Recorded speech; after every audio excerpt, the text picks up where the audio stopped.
Okay, good evening students, welcome to Learners Academy. Good evening. तो कल हमने ये चैप्टर शुरू किया था linear equations in two variables. इसके हमने कुछ नोट्स लिखे थे, फटाफट उसको क्विकली रिवाइज करते हैं, then we will proceed towards exercise. ठीक है, सबसे पहले हमने बात करी थी कि इसके नाम का मतलब समझते हैं। जैसे कि इसके नाम में सबसे पहला शब्द है इक्वेशन। तो इक्वेशन की डेफिनेशन क्या देखी थी हमने कि system of arrangement of terms such that it consist of two sides, left hand side and right hand side.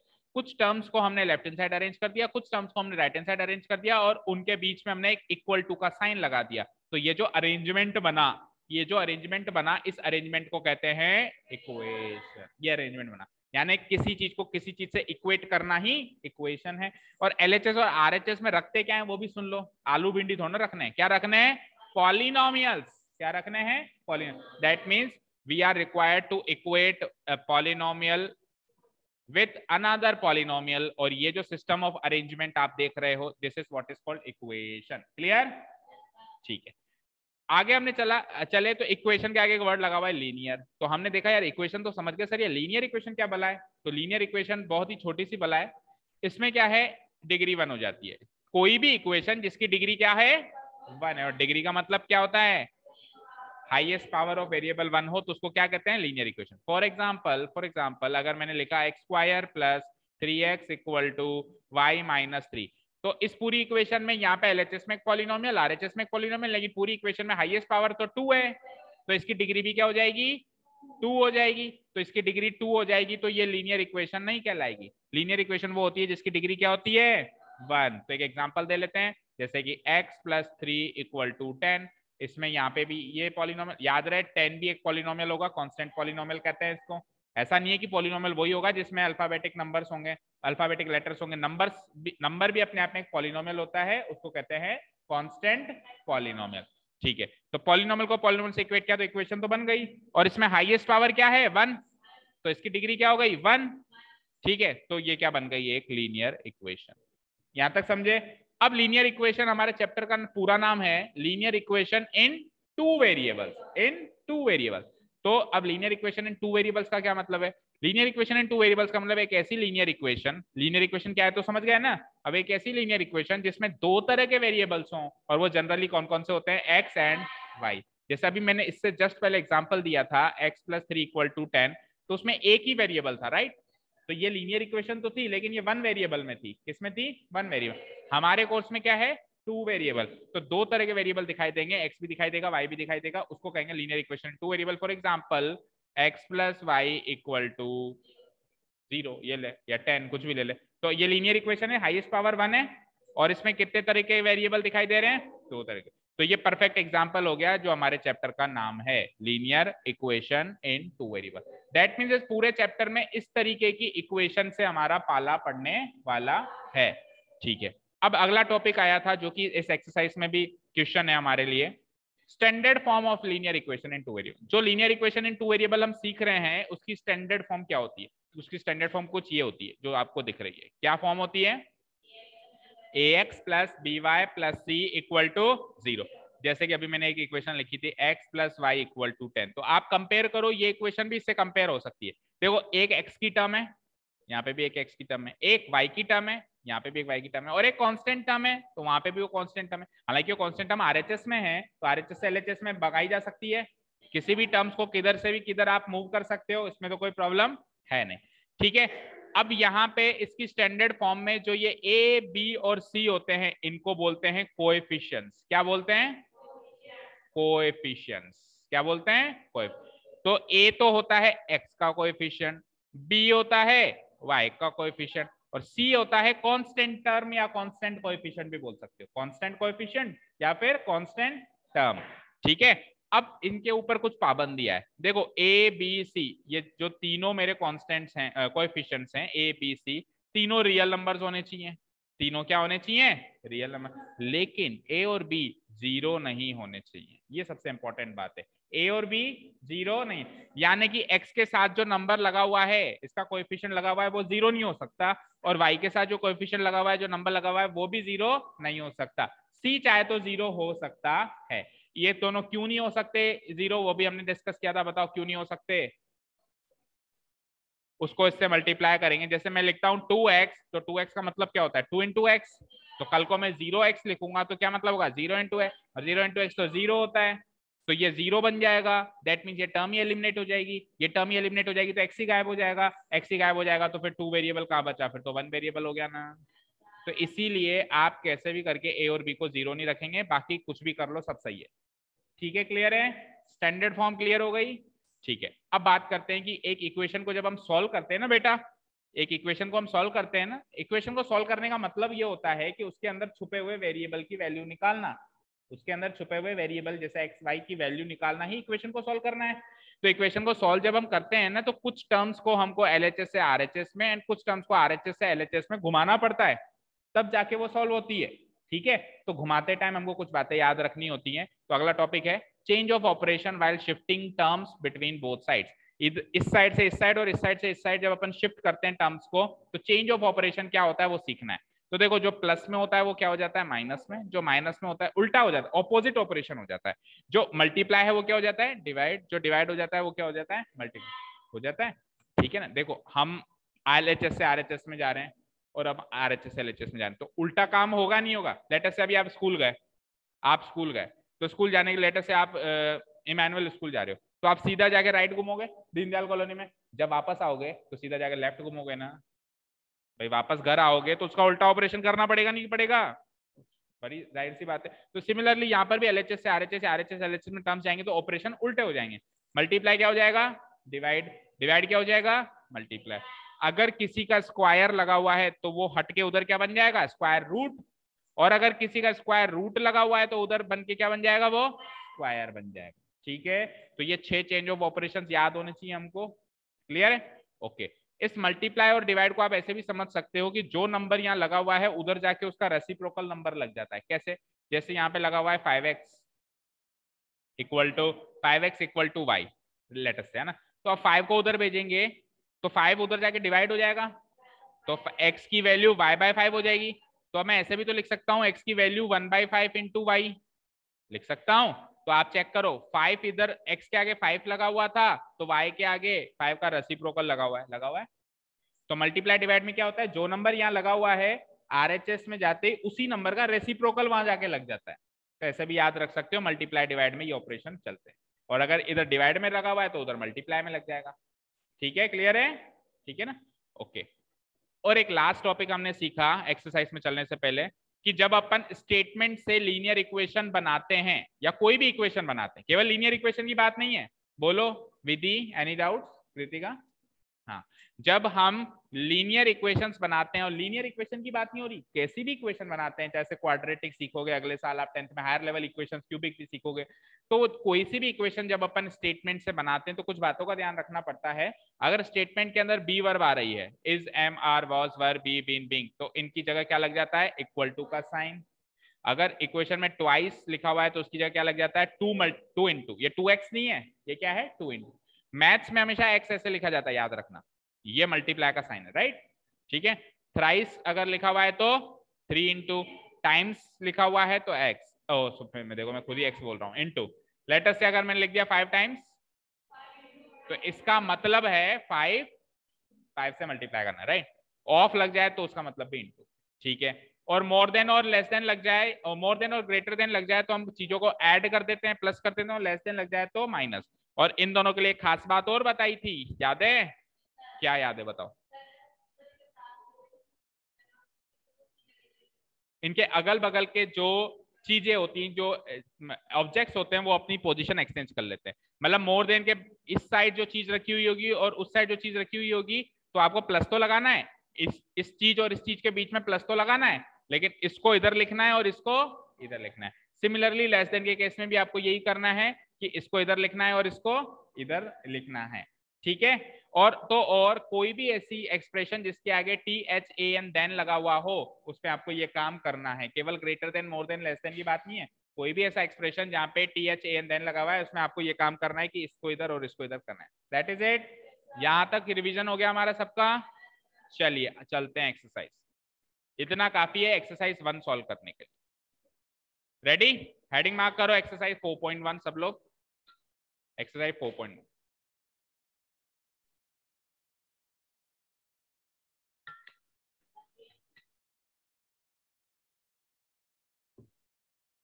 Question number 1 read out करते हैं। The cost of a notebook is twice the cost of a pen.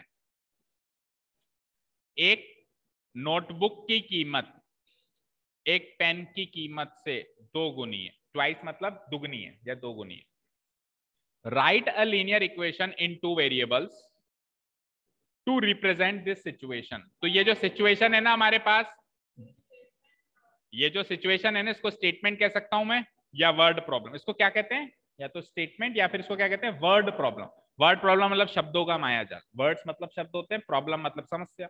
शब्दों के रूप में एक समस्या दे दी हमको, है ना। इसको आपको फ्रेम करना है इन the form of linear equation in 2 variables, यानी 2 वेरिएबल की एक लीनियर इक्वेशन बनानी है जिसमें एक्स भी दिखाई दे और वाई भी दिखाई दे। ठीक है, अब वैसे तो उसने हिंट वगैरह दे रखा है, लेकिन ये हिंट हमेशा नहीं देगा, ये हमको खुद को सोचने होंगे। तो हम ये देखेंगे कि यार यहाँ पे 2 ऑब्जेक्ट्स क्या हैं, एक तो है कॉस्ट ऑफ नोटबुक और एक है कॉस्ट ऑफ पेन, और मुझे वेरिएबल्स भी 2 ही सोचने हैं, एक्स और वाई। तो मैं कॉस्ट ऑफ नोटबुक को ले लेता हूँ ₹X and cost of pen को ले लेता हूँ ₹Y, और फिर देखते हैं क्या होता है। एक बार ये कंसीडर करके फिर देख लेंगे क्या होता है। ठीक है, तो सबसे पहली स्टेटमेंट मैं लिखूंगा, लिखना शुरू करो। लेट द कॉस्ट ऑफ, तो पूछना, हाँ,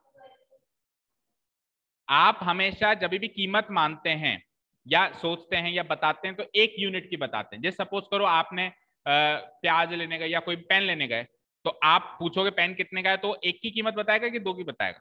एक की बताएगा ना, एक की बताएगा। ऐसे थोड़ा कहेगा 100 रुपए का पेन है, फिर आपको 100 रुपए का, फिर वो कहेगा नहीं नहीं 100 में 10 है, ऐसे थोड़ा बताएगा वो तो 10 का एक पेन ही बताएगा ना। ऐसे थोड़ा कहेगा 100 में 10, 100 में 10, 100 में 10। तो मेले में थोड़ा बेटा है, समझ में आई बात? या आलू, अगर कोई जैसे वेंडर होता है, स्ट्रीट वेंडर्स होते हैं, वो कहते हैं 20 रुपए किलो, 20 रुपए किलो। तो 20 रुपए किलो में 20 रुपए किलो का मतलब आलू 1 किलो या 2 किलो या 3 किलो? यस विनीत, एक बार जाओ। हाँ हाँ कोई, अच्छा विनीत को भेजना है। विनीत वीडियो देख लेना फिर। हाँ, क्या बात कर रहे थे? आलू की बात कर रहे थे, है ना। आलू पे थे हम। यस, तो अगर कोई आलू 20 रुपए किलो का, वो क्या कहते हैं, चिल्ला रहा है या नारा लगा रहा है, अपनी प्राइस बता रहा है आलू की, तो वो 2 किलो की नहीं बता रहा है, 3 किलो की नहीं बता रहा है, वो कितने किलो की बता रहा है? 1 किलो की बता रहा है। ऑब्वियसली बात है, कोई भी प्रोडक्ट प्राइस हमेशा 1 यूनिट की होती है। तो वो होगा तेरे टाइप का कोई। वो देखो, अब ये मार्केटिंग स्ट्रेटेजी होती, सुनो मेरी बात। जब मैथ्स एक अलग चीज है, बिजनेस एक अलग चीज है। मैथ्स के अकॉर्डिंग प्राइस 1 यूनिट की होती है, मैथ्स के अकॉर्डिंग क्या होती है? Price 1 unit. अब मार्केटिंग स्ट्रेटेजी क्या होती है बिजनेस में अपने को? अरे एक मिनट एंजल, एक मिनट। बिजनेस में हमको क्या करना पड़ता है? जो ओरिजिनल चीजें, जो जनरली चीजें चलती है, उससे हट के कुछ और भी सोचना पड़ता है। इसके पापा बड़े पक्के बिजनेसमैन, इससे पूछना। तो ये क्या करते हैं, कुछ स्ट्रेटेजी सोचते हैं। तो वो सोचता है कि अगर मैं 50 रुपए किलो बोलूंगा तो कम कस्टमर्स अट्रैक्ट होंगे, तो मैं 100 के 2 किलो, 100 के 2 किलो ऐसे बोलूं तो ज्यादा कस्टमर्स अट्रैक्ट हों। बात एक ही है, देखो बात एक ही है। आपने देखा होगा प्राइस लगी रहती है 199, क्यों 200 क्यों नहीं लिख सकता उसको, या 99 प्राइस लिखी रहती है 99, तो 99 को 100 बोलते ना, 100 रुपए, शर्म आ रही है क्या? लेकिन वो 100 3 डिजिट दिखते हैं दूर से ही, 99 2 डिजिट दिखते हैं। तो हमारा माइंडसेट चलता है अच्छा 99 तो सस्ती है और 100 महंगी है। हालांकि है एक ही चीज, है एक ही चीज, आप लॉजिकल कितना भी सोचो। अरे 1 रुपए का ही हो रहा है ना, ज्यादा डिफरेंस हो रहा है, लेकिन हमको ऐसा लगता है कि ज्यादा डिफरेंस है। तो हमेशा जितने भी ब्रांडेड प्रोडक्ट्स होते हैं, आपने देखा होगा 99 में चलते हैं, 1999, 1499, 999। तो ये तो है मार्केटिंग स्ट्रेटेजीज। हम जनरल मैथ्स की बात कर रहे हैं, उसमें बिजनेस को ना घुसाएं। तो प्राइस यूनिट हमेशा एक ही होती है। ओके, पेट्रोल पंप पे पेट्रोल लेने जाओ तो कहेगा 100 रुपए लीटर, तो वहां पे जो बोर्ड डिस्प्ले लगा हुआ होगा 100 रुपए, तो 1 लीटर का ही होगा ना, जो भी होगा 110 112 जो भी होगा 1 लीटर का ही होगा ना। ऐसे थोड़ा ना लिखेगा 1000 पे 10 लीटर, कभी देखा है? ओके, हाँ, सेल्स की भी बात होती है। ठीक है, क्लियर है? चलते हैं आगे। तो हमने क्या लिखी पहली step? Let the cost of a notebook be ₹X। ऐसी स्टेप्स आपने खूब लिखी होगी। And the and the and the दूसरा ऑब्जेक्ट कौन सा है बेटा? एक तो नोटबुक है और दूसरा क्या है? Pen. And the cost of a pen be ₹5। सीख गया यार तू तो। एक ही दिन मेरे पास बैठा चाहिए, मेरे पास ही बैठा कर तू। Let the cost of a notebook be rupees x and the cost of a pen be rupees y. Basic steps हैं बड़े। अब अपन ये तो हमने अजम्पशन कर ली है, अब अपन उनकी इंफॉर्मेशन पढ़ते हैं वो क्या कहते हैं। तो now it is given that, now it is given that, अच्छा मैं ये इंक चेंज करके लिखता हूं तो मैं इसलिए लिखता हूं ताकि आपको अच्छे से समझ में आए। भाई यहाँ से आप दूसरी बात कर रहे हैं, कई बच्चे क्या करते हैं, जैसे मैंने लाल पेन उठाया तो वो भी अपने बॉक्स में लाल पेन उठा के लिखना शुरू करते हैं, तो प्लीज डोंट डू दैट। कई बच्चों को मैंने देखा है, आपको ब्लू पेन से ही करना है सब कुछ, है ना। ऐसे तो मैं ग्रीन से लिखूंगा, फिर आप ग्रीन कहाँ से लाओगे, है ना। मिलते तो सारे हैं, तो सारे लेके थोड़ा ना बैठोगे, मैं तो सतरंगी बना दूंगा पूरा, आप तो ना नोटबुक को सतरंगी बनाओगे, तो वो फिर टीचर भी सतरंगी बना देगा डंडे मार मार के। Okay, now it is given that, now it is given that, हाँ उसकी बात लिखते हैं। The cost of a notebook is twice the, इस बात को एज इट इज छाप दो। The cost of a notebook, now it is given that the cost of a notebook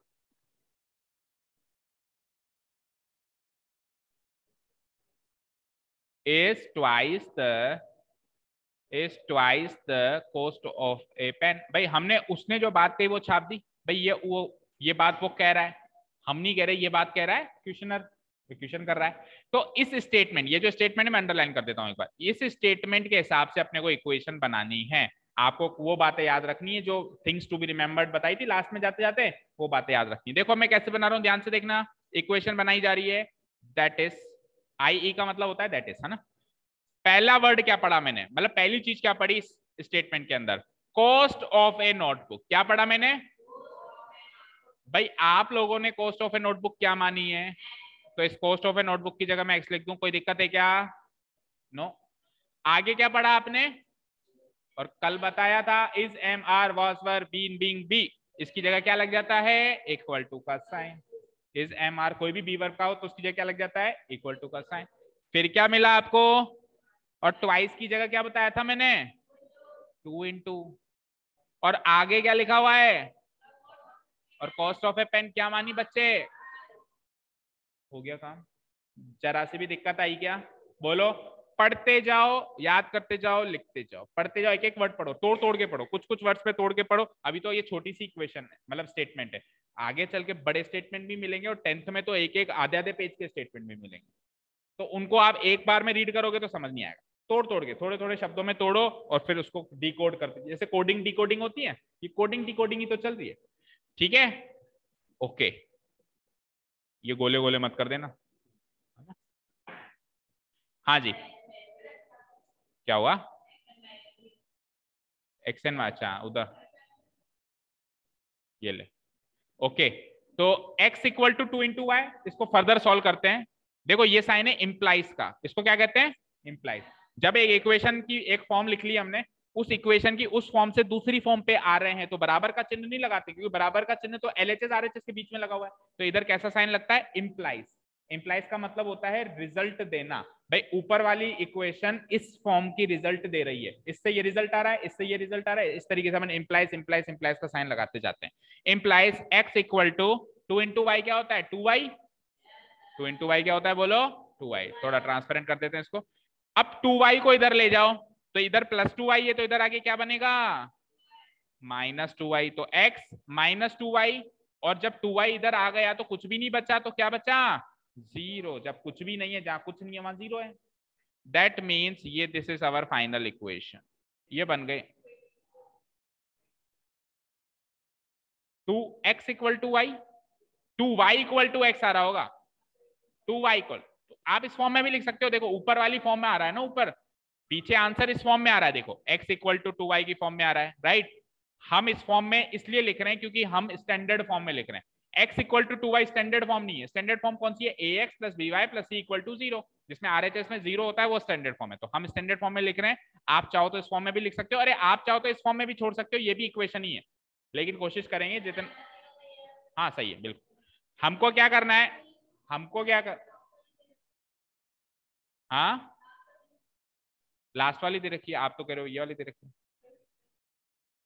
हो सकता है कि अलग अलग बुक्स में अलग अलग, कुल मिला के तीनों आंसर करेक्ट हैं। हम क्या मानेंगे, हम जितना सिंप्लीफाई कर सकते हैं करेंगे और फिर लास्ट में स्टैंडर्ड फॉर्म में जाके छोड़ेंगे। तो हमारे हिसाब से स्टैंडर्ड फॉर्म ये है x minus 2y equal to 0। मतलब स्टैंडर्ड फॉर्म का मतलब RHS में तो 0 कंगाल कर दो, RHS को तो सबको टर्म्स को इधर बुला लो, सबको LHS के पाले में बुला लो और RHS में क्या पटक दो 0। ये हमारी स्टैंडर्ड फॉर्म होती है, इसमें अपन इसको छोड़ेंगे। ठीक है, x minus 2y equal to, हाँ बोलो।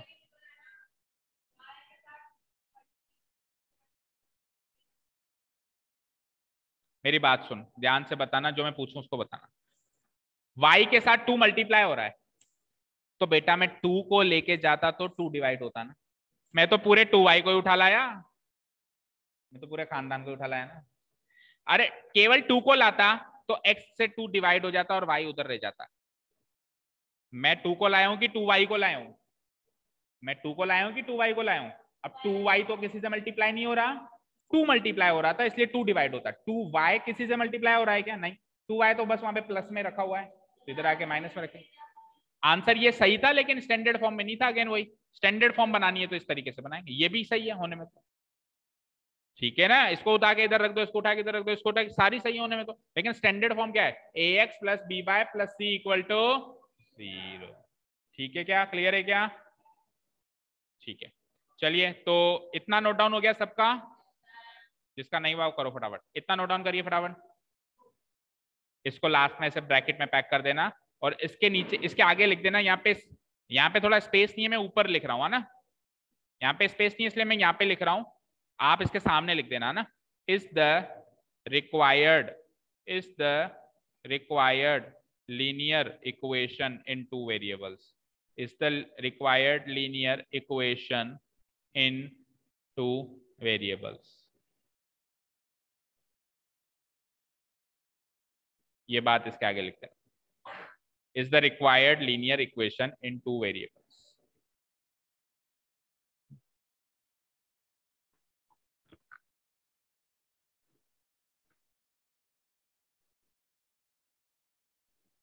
हो गया?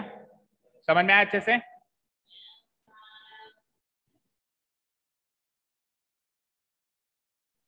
ओके, तो अब इस टाइप का दूसरा क्वेश्चन एक्सरसाइज में नहीं है, तो आपको बड़ा दुख हो रहा होगा। तो आपको दुखी थोड़ा ना कर सकते हैं हम, टीचर का कर्तव्य होता है बच्चे को खुश रखना। तो नहीं नहीं, बहुत हो रहा है, मुझे दिख रहा है, यहां तक दिख रहा है। बेटा ऐसे रोते नहीं है। लो दूसरी इक्वेशन लो, नहीं है यहाँ पे भी? अरे तो बड़े दुख की बात है। कोई बात नहीं, कोई बात नहीं, यहाँ तो है, यहाँ तो है ना, यहाँ से कहाँ जाएगी? पता है बहुत। ठीक है, चलिए लिखिए लिखिए लिखिए लिखिए लिखिए लिखिए। इसी टाइप का दूंगा, ज्यादा डिफिकल्ट नहीं दूंगा, मतलब कोस्ट वाला ही दूंगा, कोस्ट ऑफ ए पेन इस टाइप का ही दूंगा, बिल्कुल डिफरेंट नहीं दे रहा हूँ, इसी टाइप का दे रहा हूँ। आप खुद बनाने की कोशिश करेंगे सब लोग अभी, और सब लोग अपना अपना बनाएंगे। लिखिए, the cost of a MacBook, MacBook समझते हो, is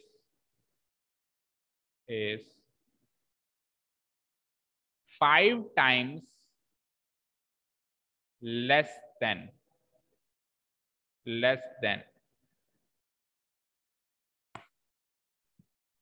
नहीं, 5 टाइम्स यहां से हटाओ और यहां पे 5 टाइम्स की जगह लिखो इज रुपीज 8,000 और फिर लिखो लेस देन, फिर लिखो 5 times the cost of MacBook से महंगी चीज बताओ कोई, मैकबुक से महंगी चीज है वो क्या? केबीसी? क्या बोल? एबीपीसी? ये क्या? Gaming PC. Okay, the cost of A gaming PC. कितने का आता है गेमिंग पीसी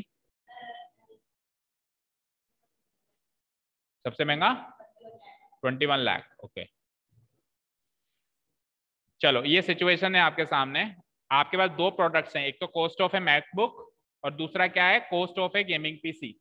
इससे आपको ये कुछ इंफॉर्मेशन है, एक को एक्स मान लो और एक को वाई मान लो। अच्छा, अब ये भी डाउट होता है कि सर किसको एक्स किसको वाई माने, तो वैसे तो किसी को भी एक्स किसी को भी वाई मान लो, गलत तो नहीं होता है, बट जनरली जो जिसका जिक्र पहले हो जाए उसको एक्स मान लो, जिसका जिक्र बाद में हो जाए उसको वाई मान लो, जिसका मतलब नोटिस पहले में आ जाए ना। ठीक है, क्लियर है? चलो बनाओ। और आपको इसको बनाने के हैं बहुत ज्यादा समय है, पूरे 2 मिनट, जल्दी से बनाएं। अच्छा पूरे स्टेप बाय स्टेप करेंगे। Late the cost of a MacBook, short में नहीं चाहिए मुझे, स्टेप बाय स्टेप करो।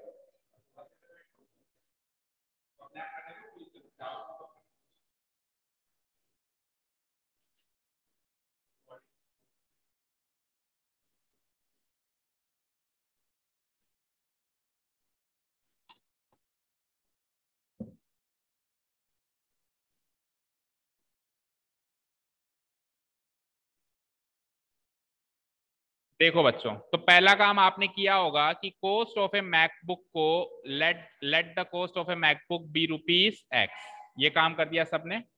And the cost of a gaming PC, the cost of a gaming PC be rupees y, ये काम कर दिया क्या सबने?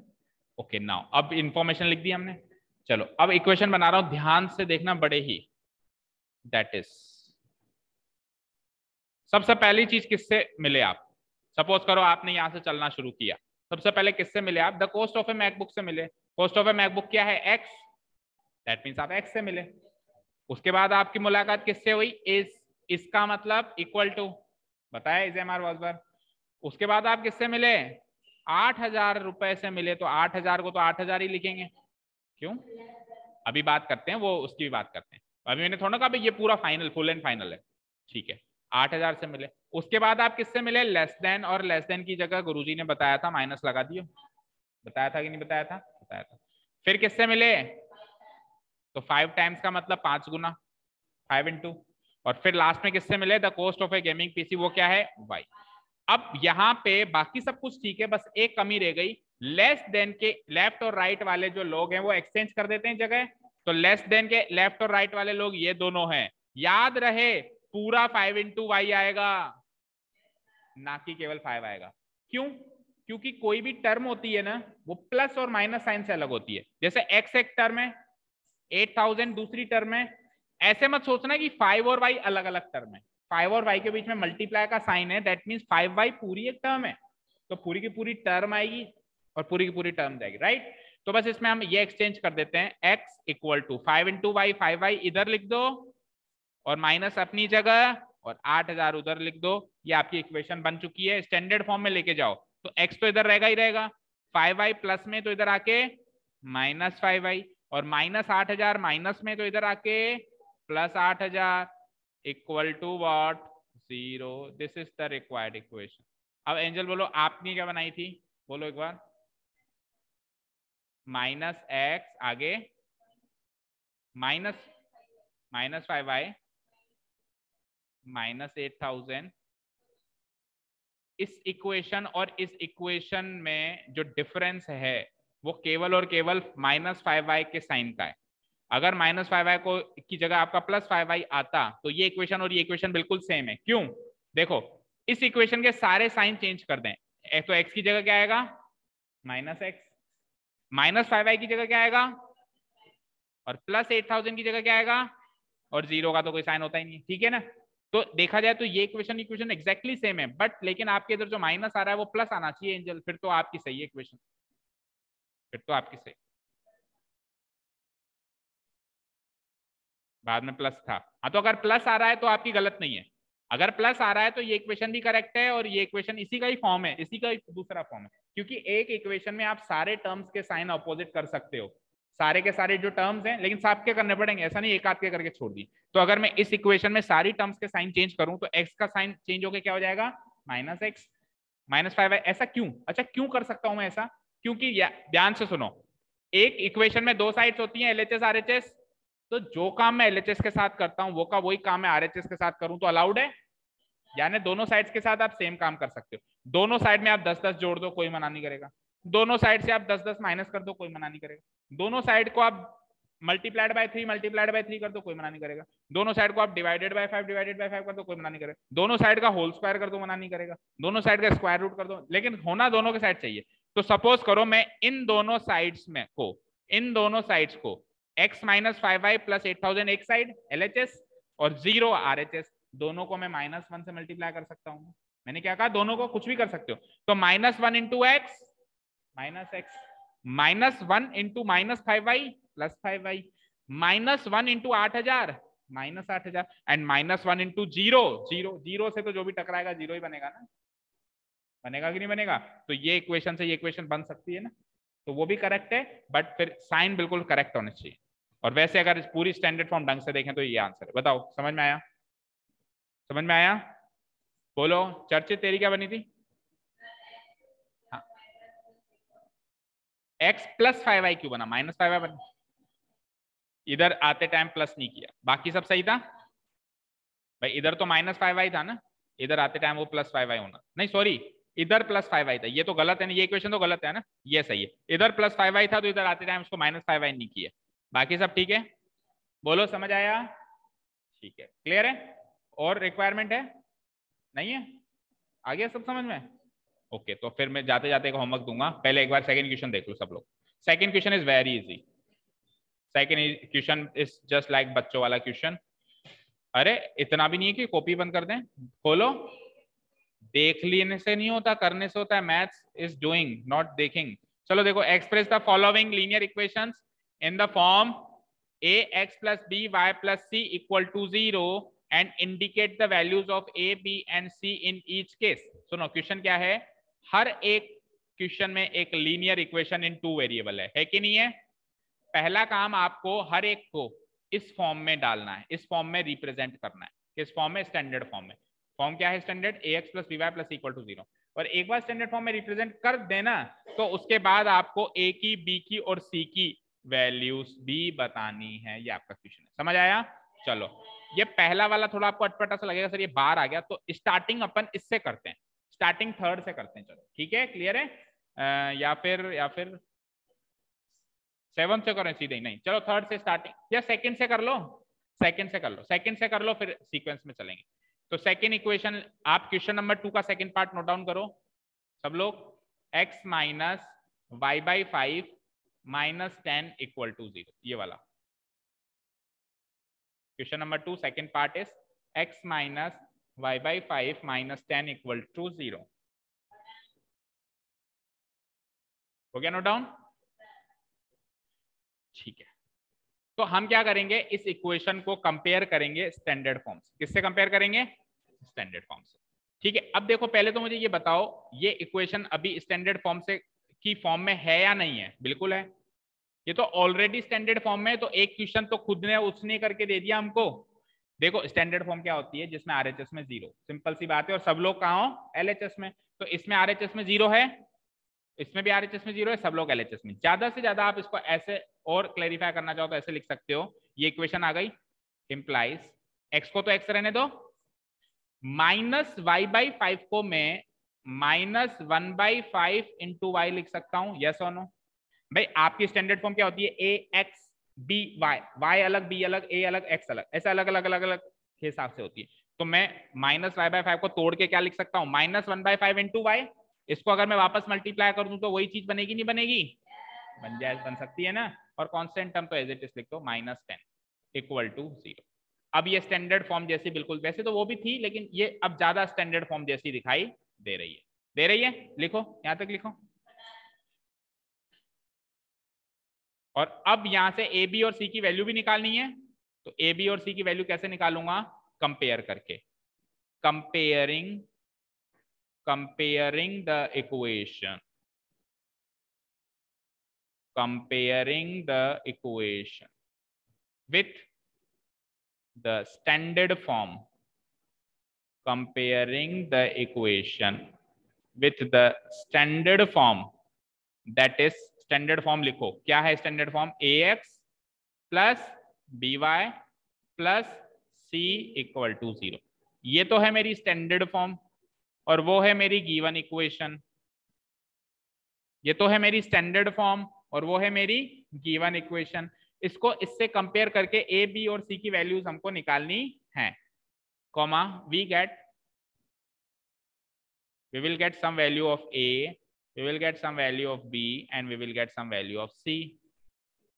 ठीक है, अब कैसे निकालें? देखो ध्यान से देखो कैसे निकालेंगे, सब लोग ध्यान से देखो। देखो एक्स वाली टर्म को एक्स वाली टर्म से कंपेयर करो। तो देखो यहाँ पे एक्स के आगे ए रखा हुआ है, वहां पे एक्स के आगे कोई नहीं रखा हुआ, तो जिसका कोई नहीं होता उसका वन होता है, याद रखना। वैसे तो जिसका कोई नहीं होता उसका भगवान होता है, लेकिन मैथ्स में जिसका कोई नहीं होता उसका कौन होता है? वन होता है। ओके ठीक है, तो इसको मैं 1x लिख सकता हूं ना। ये सपोज करो आप बाजार से 2 पेन लाए, तो आप कहोगे मैं 2 पेन लाया। 3 पेन लाया तो आप क्या कहोगे? 3 पेन लाया। आप एक ही पेन लाए तो आप ऐसे भी कह सकते हो मैं 1 पेन लाया, और आप सिंपली ऐसे भी तो कह सकते हो मैं पेन लाया। उस पेन के आगे एक लिखना इतना जरूरी नहीं है ना, तो वहां पे एक ही तो एक्स है, एक ही तो एक्स है, तो 1x लिखने की जगह उसने सिंपली एक्स लिख दिया, लेकिन है तो वहां पे 1 छुपा हुआ ना, है कि नहीं है? सो ए की वैल्यू क्या आ गई? कंपेयर किया तो 1। फाइन। चलो दूसरी टर्म को, y वाली टर्म को y वाली टर्म से कंपेयर किया, तो b की वैल्यू, y क्या आ गया? यहाँ b रखा हुआ है, y क्या आ गया? मैं -1/5 रखा है, तो b की वैल्यू क्या आ गई? -1/5। और c की सीध में तो साफ साफ पता चल ही रहा है क्या आया? -10। So this are the values of a b c. Match करो पीछे से आंसर फटाफट। यही वैल्यूज आ रही हैं क्या? a की वैल्यू 1, b की वैल्यू -1/5 एंड c की वैल्यू -10। वो कहीं नहीं, जिसके पास है चेक करो। हाँ आपने किया तो गलत होने किया होगा ना, आप लोगों ने भी किया तो गलत नहीं किया होगा। सेम आ रही है? क्लियर है? समझ आया? अखिल समझ में आया? बड़ा आसान सा काम है, ज्यादा मुश्किल काम है नहीं अभी। रुक तो जाओ बेटा, आपको आता है तो हो सकता है किसी आप देख के आए हो, बाकी लोग और दिन आप सो के आते हो, फिर बाग हम कहते हैं भाई आप तो सो के आए हो तो हम अब वाइंड अप कर रहे हैं क्लास को। ओके ठीक है, अब इक्वेशन चेंज करते हैं। देखें अब आपसे, आप लोगों से पूछेंगे हम लोग, है ना? तो एंजल से सबसे पहले पूछेंगे, एंजल देख के आइए। तो एंजल मुझे बताओ। ओके तो क्वेश्चन नंबर, अब फर्स्ट पे आते हैं अपन, है ना? तो फर्स्ट क्वेश्चन है 2x + 3y = 9.35 के ऊपर बार। बोलो क्वेश्चन क्या है, एक बार बोल दो।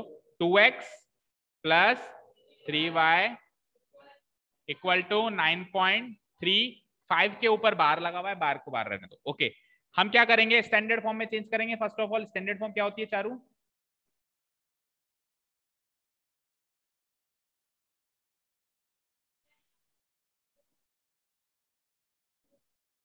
सारे के सारे लोग एलएचएस में, आरएचएस कंगाल। सारे के सारे लोग एलएचएस में, आरएचएस बिल्कुल 0। और कोई भाई बिल्कुल एग्जैक्ट बोल के बताओ तो ये लिखी तो हुई है, यही तो है, ax + by + c = 0। ये होती है स्टैंडर्ड। ठीक है, तो सारे के सारे लोग एलएचएस में, तो 2x वैसे ही एलएचएस में, 3y भी वैसे ही एलएचएस में, वो अकेला आरएचएस में बैठा है उसको बुला लो। तो वो उधर पॉजिटिव है, तो इधर आगे क्या हो जाएगा? नेगेटिव, -9.35 के ऊपर बार। और अब आरएचएस कंगाल 0। ओके अब करो कर जरा कंपेयर, अब करो जरा कंपेयर। तो a की वैल्यू बनी, a की वैल्यू बनी क्या? 2। ऐसे एरो आप मत लगा के ना वहां पे, ना समझाने के लिए। b की वैल्यू क्या बनी? 3। एंड c की वैल्यू जैसी दिख रही है वैसे वैसे उतार दो, माइनस। अच्छा माइनस का भी ध्यान रखना, ऐसा नहीं माइनस को भूल के केवल इतना सा नंबर उतार लिया, गलत हो जाएगा। राइट, -9.35 के ऊपर बार, बार लगा हुआ है तो आप भी बार लगाओगे, ऐसी कैसी जगह। Easy, very easy. ओके अब बताओ आप, अब मैं कुछ सारे क्वेश्चन होमवर्क दूंगा तो कुछ एक देख लेते हैं। अच्छा इसमें बताओ, थर्ड बताओ, थर्ड बताओ फटाफट। थर्ड में, थर्ड को मैं जब, इसको डिलीट कर देता हूँ एक बार, है ना? देखो थर्ड को मैं, थर्ड क्वेश्चन है -2x + 3y। तो सबसे पहले स्टैंडर्ड फॉर्म में चेंज करेंगे, मतलब आपका पहला क्वेश्चन यही है कि सारी इक्वेशंस को स्टैंडर्ड फॉर्म में लेके आओ। फिर दूसरा क्वेश्चन है एबीसी की वैल्यू निकालो। डायरेक्टली एबीसी की वैल्यू कोई नहीं निकालेगा, पहले स्टैंडर्ड फॉर्म में चेंज करोगे। तो स्टैंडर्ड फॉर्म में चेंज करेंगे तो एक 6 वहां पे आरएचएस में क्या कर रहा है उसको उधर बुलाओ। -2x + 3y, 6 वहां पॉजिटिव है तो यहाँ आके नेगेटिव, = 0। अब ये कंपेरेबल है ना, ax + by + c = 0 से, है कि नहीं है? बोलो a की वैल्यू -2, b की वैल्यू +3 एंड c की वैल्यू, वेरी इजी। अब फोर्थ में मजा आएगा, फोर्थ वाला देखेंगे सब लोग। x = 3y, कोई सर ये किसी भी कोई इक्वेशन होती है? होती है। इवन x = 1 भी अपने आप में एक इक्वेशन है, पता है? बिल्कुल है, बिल्कुल है, बट उसमें वेरिएबल नहीं लिखा तूने, कांस्टेंट पॉलिनोमियल लिख दिया। हाँ तो इक्वेशन तो है बट लीनियर इक्वेशन नहीं है। ठीक है, लीनियर इक्वेशन में वेरिएबल चाहिए। Okay, x equal to 1 equation है बिल्कुल आपके इसी चैप्टर के 4th एक्सरसाइज में इसका ग्राफ बनाने के लिए कहेगा x इक्वल टू 1 का ग्राफ बनाओ, तो ये इक्वेशन है तभी तो ग्राफ बन रहा है। ओके चलिए, तो x इक्वल टू 3y, तो हम तो हमारे बेसिक्स पे स्ट्रिक्ट रहेंगे, ऐसे देख के बौखला नहीं जाएंगे ये क्या आ गया। अरे बेसिक्स याद रखो, सर ने क्या कहा था, सबको लेके आओ मेरे पाले में RHS में 0, तो x तो ऑलरेडी LHS में, 3y वहां पॉजिटिव है इधर आके, और RHS में क्या बचा अब 0। अब कोई कहेगा सर ठीक है ये तो कन्वर्ट तो हो गई, लेकिन अब तक जितनी भी इक्वेशंस थी उसमें LHS में 3 टर्म्स थी, एक x वाली, एक y वाली, एक कांस्टेंट। यहाँ तो x है y है, कांस्टेंट तो है ही नहीं, तो कोई बात नहीं, कोई बात नहीं, x minus 3y plus 0 equal to 0 भी तो लिख सकते हो। जो कांस्टेंट टर्म मिसिंग है, जो जब भी कोई टर्म मिसिंग हो तो उस मिसिंग टर्म को 0 मानना है। जब भी कोई टर्म मिसिंग हो तो भाई वहां पे वो चीज है ही नहीं, इसीलिए बोलना जरूरी नहीं समझा। बट अगर कोई कहे नहीं जबरदस्ती बता वहां क्या है, मैं कहूंगा 0 है। जैसे मेरी जेब में पेन है ही नहीं, मेरी जेब में पेन है ही नहीं, इसने कहा सर आपकी जेब में कितने पेन है, मैंने कहा नहीं है, मैंने कहा नहीं सर बताओ कितने पेन है, मैंने कहा नहीं है, नहीं सर मैथमेटिक्स की टर्म्स में ही बताओ कितने पेन है, तो मैंने कह दिया 0 पेन है। सुन ले, बात तो वही है ना कि पेन नहीं है, तो अगर जबरदस्ती बताना है तो उसकी वैल्यू 0 लिखेंगे ना। ठीक है, अब इसको कंपेयर करो, ax plus by plus c equal to 0, बोलना जरा a की वैल्यू। अब x के आगे कुछ नहीं है तो क्या आएगा 1, तो a की value 1, what is the value of b and what is the value of c। Okay easy, ठीक है। फिफ्थ आ जाओ, हाँ बोलो। हाँ 0 और 1, अगर मैं कहूं तेरे पास 1 लाख रुपए हैं और तेरे पास 0 लाख रुपए हैं, तो दोनों एक ही बात है क्या? बहुत बड़ी बात है अंतर। कहाँ लेते हैं, आज तक नहीं लिया और नहीं लेंगे। 1 की जगह 1, जहां 1 अलाउड है वहां 1 ही आएगा, जहां 0 अलाउड है। देखो जब चीज है ही नहीं, मेरी बात सुनो, जब चीज है ही नहीं तो उसकी गिनती 0 होगी कि नहीं होगी? जब चीज दिख रही है तब उसकी गिनती 1 होगी ना। ये x दिख रहा है ना यहाँ पे, तो मैं कहूँ कितने x हैं, कितने x है, गिन के बताओ कितने x हैं, एक x है, तो इसीलिए इसकी वैल्यू 1 है। मैंने कहा कितनी कांस्टेंट टर्म्स हैं, है ही नहीं, तो कांस्टेंट टर्म की वैल्यू 0 होगी, 1 क्यों होगी? ठीक है ना, मेरी जेब में पेन है ही नहीं तो मैं जबरदस्ती क्यों कहूंगा कि एक पेन है, और मेरी जेब में एक पेन होगा तो मैं जबरदस्ती क्यों कहूंगा कि 0 पेन है? जब नहीं होगा तब कहूंगा 0 पेन है, जब है तो कहूंगा एक पेन है। क्लियर है? तो 0 एंड 1 अलग अलग नंबर से, भाई सेम मत मानो दोनों को। ओके आ जाओ यहाँ पे, 2x minus 5y, first of all convert करो इसको स्टैंडर्ड फॉर्म में, तो 2x अपनी जगह, माइनस 5y इधर आएगा तो क्या हो जाएगा, और अगेन इसमें कांस्टेंट टर्म नहीं दिख रही ना आपको, नहीं दिख रही तो क्या लिख दूंगा 0 इक्वल टू 0, तो लगाना ही है। कंपेयर करो ax plus by plus c equal to 0, बोल दो a की वैल्यू, कंपेयर करो, ऐसे एक आंख बंद करके देखा करो a की सीध में क्या आया, इसको इसको छुपा दो, मतलब एक हाथ से इसको छुपा दो, इसको भी छुपा दो, बिल्कुल ऐसे कंपेयर करके देखो, ए की सीट में कौन आया 2 आया, ठीक है ना। ओके बी की सीट में क्या आया, बी की सीट में कौन आया 5 आया, एंड सी की सीट में कौन आया 0।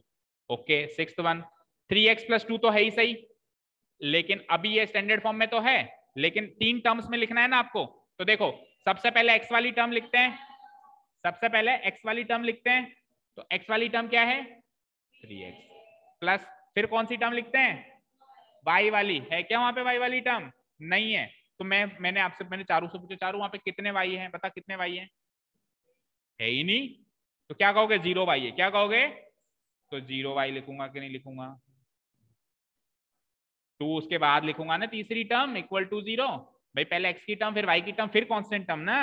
अब आप कहोगे सर उसने क्यों नहीं लिखी, उसने इसलिए नहीं लिखी क्योंकि वहां पे y है ही नहीं, तो उसने लिखना जरूरी नहीं समझा, बट क्योंकि स्टैंडर्ड फॉर्म में लिखना है तो फिर अलग अलग खोल के लिखना है। कुल मिला के जो भी टर्म नहीं है उसकी गिनती 0 माननी है, जैसे कांस्टेंट टर्म नहीं थी तो कांस्टेंट टर्म की गिनती 0 मानी थी, y टर्म नहीं है तो y का कोएफिशिएंट क्या मान लिया 0 मान लिया। क्लियर है? तो ये हो गई मेरी स्टैंडर्ड फॉर्म। अब कंपेयर कर दो ax plus by plus c equal to 0, बोलो a की वैल्यू, b की वैल्यू, c की वैल्यू, a की वैल्यू 3, b की वैल्यू 0 एंड c की वैल्यू 2, ये इसका फाइनल आंसर है। अब जल्दी से सब लोग 7th का आंसर अपना अपना करके बताओ, लिखो एक जगह नोटबुक में, रफली कर लो, चाहे से फेयर नहीं तो कर सकते हो तो रफली करके बताओ, y माइनस 2 को पहले तो स्टैंडर्ड फॉर्म में लिखो और ए बी सी की वैल्यू बताओ। एक मिनट सबको करने दो, y1 नहीं हुआ बेटा, b1 हुआ, y तो y रहेगा, y 1 क्यों होगा?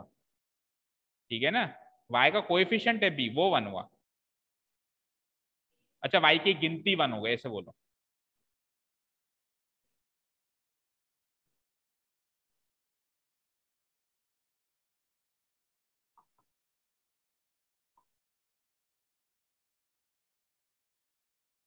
डन।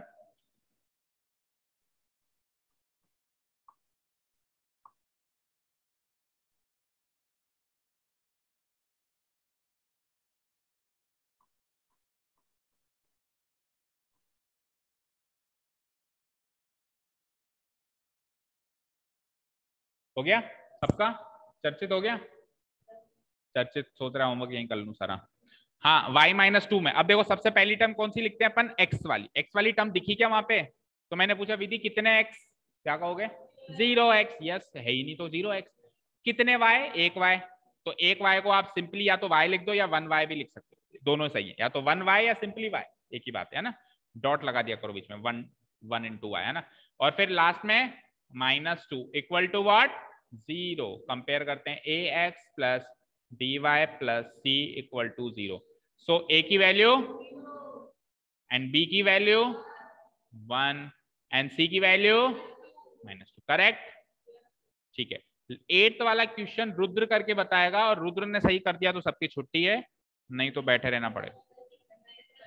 आज की, कल तो आना है। अरे पहले अभी की बात करो। 8 क्वेश्चन सब लोग करेंगे, और बाकी सबको करेक्ट करना है वैसे, लेकिन मैं जब छोड़ूंगा जब रुद्र कर...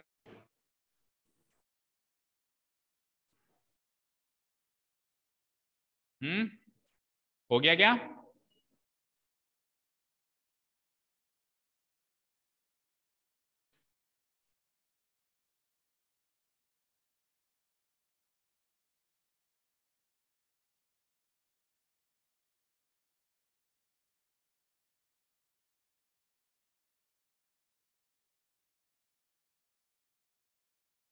कनेक्ट नहीं हो रहा?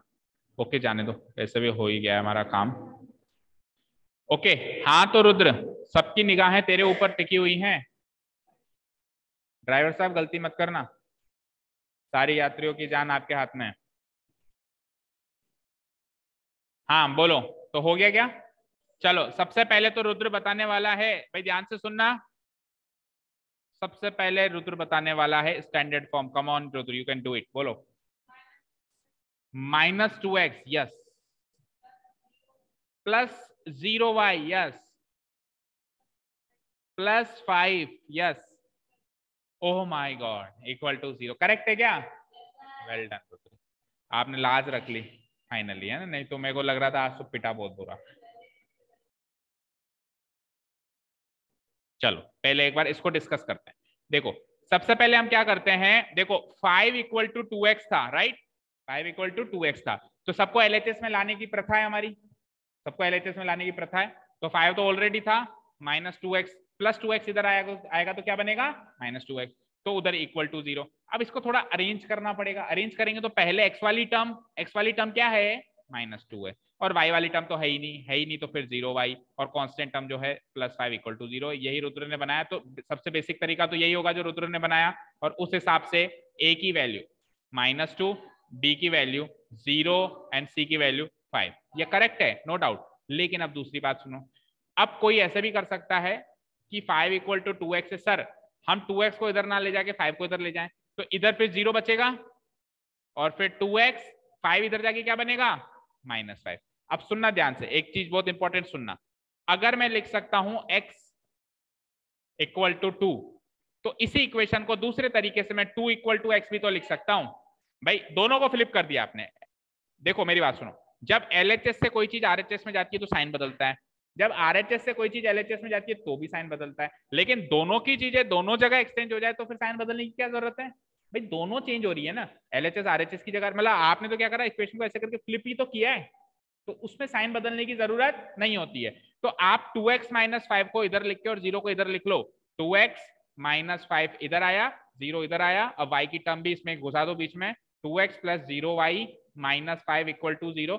सो this equation is also correct. Angel यही बनाइए। This equation is also correct. और ध्यान से देखो, इस इक्वेशन को अगर -1 से मल्टीप्लाई कर दें तो यही तो बनेगी। -2x को -1 से मल्टीप्लाई किया 2x, 0 से तो कुछ मल्टीप्लाई ना करना, कर बराबर है 0 इंटू 0 0, 0 इंटू एनीथिंग 0 ही होता है। +5 को -1 से मल्टीप्लाई किया -5, और RHS में 0 को 0 से मल्टीप्लाई, 0 को -1 से मल्टीप्लाई किया 0। तो ये इक्वेशन भी करेक्ट है और ये इक्वेशन भी करेक्ट है, जैसे भी आप चाहो बना सकते हो। Is this clear? तो मेरी तरफ से एक्सरसाइज कंप्लीट है, 2 टॉपिक्स कंप्लीट हैं। पहला टॉपिक क्या, लीनियर इक्वेशंस कैसे फ्रेम करते हैं, वर्ड प्रॉब्लम्स। दूसरा topic standard form of linear equation के बारे में समझना, कोएफिशिएंट ABC की वैल्यू निकालना। ओके, ठीक है, चलिए, thank you so much for. अच्छा, कल क्या करेंगे अपन, solution of a linear equation. तो इसमें ग्राफ की जरूरत पड़ेगी बेटा, ग्राफ लेके आना है कल सबको, है ना। अभी बात करते हैं।